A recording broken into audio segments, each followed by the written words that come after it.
ও লোক দৌড়ে গেছে কোন দিকে? নাম কি? আমরা পুলিশের লোক।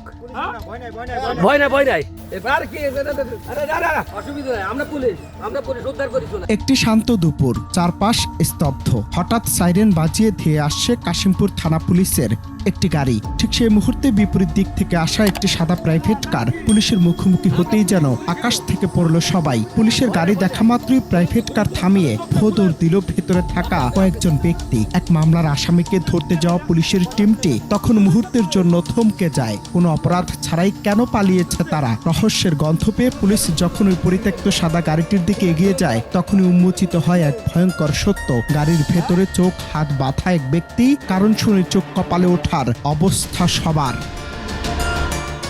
অস্ত্র নিয়ে দৌড়ে পালানো ব্যক্তিদের তাড়া করছেন একজন, আর এদিকে গাড়ির দরজা খুলতে পুলিশের চোখ কপালে। ভেতরে পড়ে আছেন চোখ ও হাত বাঁধা এক বিধ্বস্ত ব্যক্তি। আতঙ্কে কাঁপছিলেন তিনি। পুলিশ দ্রুত তাকে উদ্ধার করার পর যে তথ্য বেরিয়ে এলো তা শুনে স্তম্ভিত খোদ আইন শৃঙ্খলা বাহিনীর সদস্যরা। ওই ব্যক্তিকে ভুয়া পুলিশ পরিচয় দিয়ে তুলে আনা হয়েছিল। অপহরণকারীদের দাবি ছিল গত জুলাইয়ের গণঅভ্যুত্থানের সময় ওই ব্যক্তি নাকি পুলিশ হত্যা করেছেন। এমন গুরুতর অভিযোগ তুলে তাকে দিন দুপুরে অপহরণ করে নিয়ে যাচ্ছিল একদল রহস্যময় ব্যক্তি। কিন্তু তারা আসলে কারা? কি পুলিশ মার্ডার করছো? আন্দোলনের আমি কে হ্যাঁ তা পুলিশ কোনদিন চোখ বাঁধে? আমি তো জানি না, তুই পুলিশ মার্ডার করছো। আরে আমি কি আমি তো জীবনে একটা মাছই মারি না, আমি কি পুলিশ মার্ডার? আপনার বাড়ি?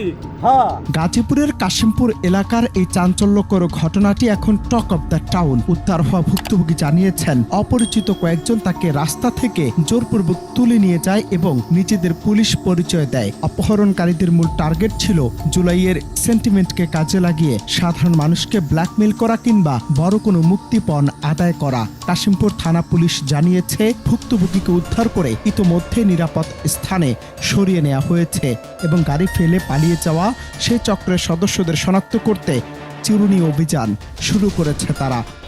গাড়ির মালিক হলে খুঁজে পাওয়া যাবে যে গাড়ি ভাড়া মালিক জড়িত নাকি গাড়ির কেউ ভাড়া নিয়ে এই কাজ করেছে, এটা মোটামুটি পরে জানা যাবে।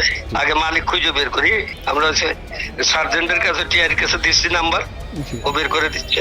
এই ঘটনাটি আমাদের চোখে আঙ্গুল দিয়ে দেখিয়ে দিচ্ছে আজ বর্তমান সময়ে যে ছদ্মবেশ অপরাধীরা কতটা বেপরোয়া হয়ে উঠেছে। জুলাইয়ের ঘটনার দোহাই দিয়ে সাধারণ মানুষকে তুলে নিয়ে যাওয়া বা আইন নিজের হাতে তুলে নেওয়া কোনোভাবেই কাম্য কি? তবে আজ প্রশ্ন জনমনে, আপনি কি আসলে নিরাপদ?